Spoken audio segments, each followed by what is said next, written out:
Okay, I'm back. I'm going to be using this chocolate brown commercial type for this demonstration. And what I'm going to do first is show you the Cobra Stitch. It's a great stitch in that you can fit a lot of paracord in a small amount of space and wear it comfortably. We're going to make a bracelet. As you can see, I've just kind of pitch coiled my paracord, make it easy to handle. Right now I'm going to get rid of the extra off the table here. First thing we're going to do is size the inner. We make a loop and decide what fits your wrist. Oops, I lost it. What fits your wrist the best. You want to give yourself a good 3 inches out the back so that you can knot it off and trim it later. So we'll get it down to where size wise we want to be. Okay, you got to leave a little bit of room because the stitch itself will take up some of that space. So I got a good idea where I want to cut it, and I'm going to use my dikes to do that. Yeah, good sharp pair. That one's getting dull. I'm not going to heat seal that in because I'm going to have to cut it again anyway in the final. Right now I'm going to put a temporary knot.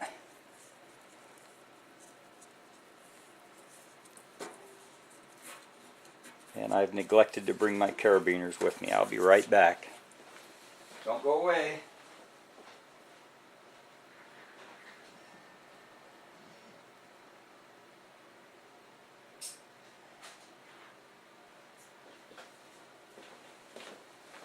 Okay, I'm back. What we're going to do is set up a deal here to help hold this stretched while we do our Cobra Stitch over those 2 runs.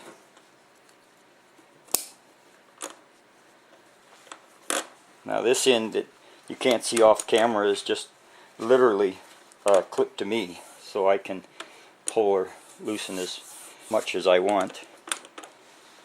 Okay, we'll get our working end. Now I know from experience what it takes to go down the length of this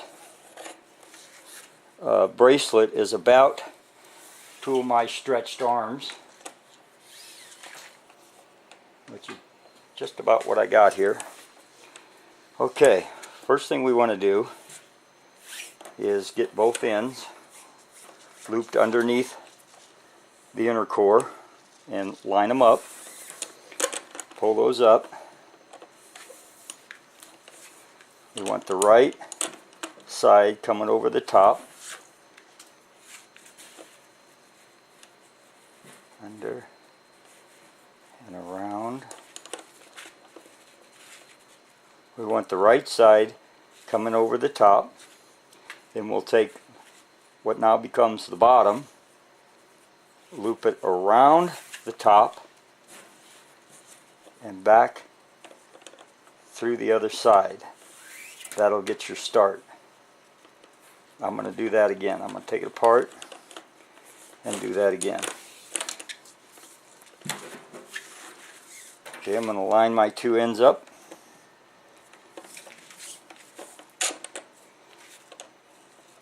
The right to the top. The left now becomes the bottom. So now we have a top and a bottom. We take the bottom, loop it over the top, underneath, and through the right side loop. Pull that all the way through and snug it, and you've got your start knot. Now this side, the whole of this loop here, the size of this loop can be adjusted once you get done. But I kind of eyeball it as a start there because whatever you use for your retention on your bracelet will have to go through there eventually. So if you use a button, let's say, you're going to need probably a little more room than I got there. Or if you use a knot. Okay, after that first start knot, the first side that you stitch is the left. You make an S over the top of the center core, laid out, don't cross over anything.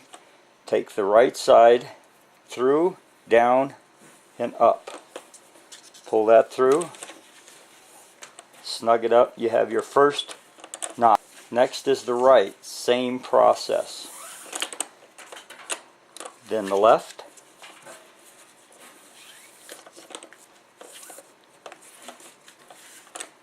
Then the right. And you just keep going, left, right, left, right, left, right, left, right. And if I don't still mentally do it in my head, left, right, I'll get mixed up. And especially if somebody comes in the room while you're doing it and starts talking to you. So you can see that, and we're gonna take that apart, which it comes apart pretty easily, even after snug down. I haven't been snugging it too awful hard. I'm going to take this down, and we're going to do it again. So you can see about how much cord we got going into this bracelet, so that if you need it, you got it right there on your wrist, or clipped to your pack, or wherever you carry it. When I was learning this, the hardest part for me was trying to remember this darn starter knot. And I'm going to go over that again with you from the start. Okay, so I've got my inner core sized out to my wrist. Got it anchored on that end, and it's anchored to me on the other end. I usually sit in a chair and have it anchored where it's a little more comfortable. This is my length I'm going to be using to stitch. Line the ends up, one on each side, back together. Pull that up on, throw it off to your left. Now, take the right becomes the top, and the left becomes the bottom. Take the bottom over the top, underneath, and up through a loop you've pulled back on the right side. Pull that through. That's your starter knot. Set that where you want it, snug it down, and then you'll always start on the left. An S, through, down, up, pull, snug, right, through, down, up, pull, snug, left, up, pull, snug, up, pull, snug. I'm going to reset this clip because it keeps sliding on me. There we go. So you can see, pretty good, pretty easy to do. And you can make it as long as you want, or as short as you want. It's all up to you. When you're done, you'll cut the ends at about, I'd say about 3/16 off your stitch. That way when you go to heat seal that end, you've got some room and something to melt down, and then you also aren't getting into the actual stitch and disconfiguring it with the heat. And remember, don't power that into the full flame. Just catch a tip of it and let it do its thing, because like I said, the outer sheath will burn and melt faster than the inner. And this one was pretty bad. I probably should have cut it off first. It looks better. I'm trying to use more heat than flame. You can see it actually goes to a flame. And again, from there you can shape the head any way you want.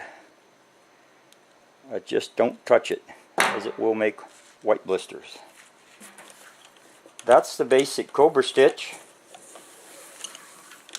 and it's about useful for anything you can think of. Keychains, neck lanyards. The only thing I would recommend on the neck lanyard is that you do in fact use a safety snap pop apart.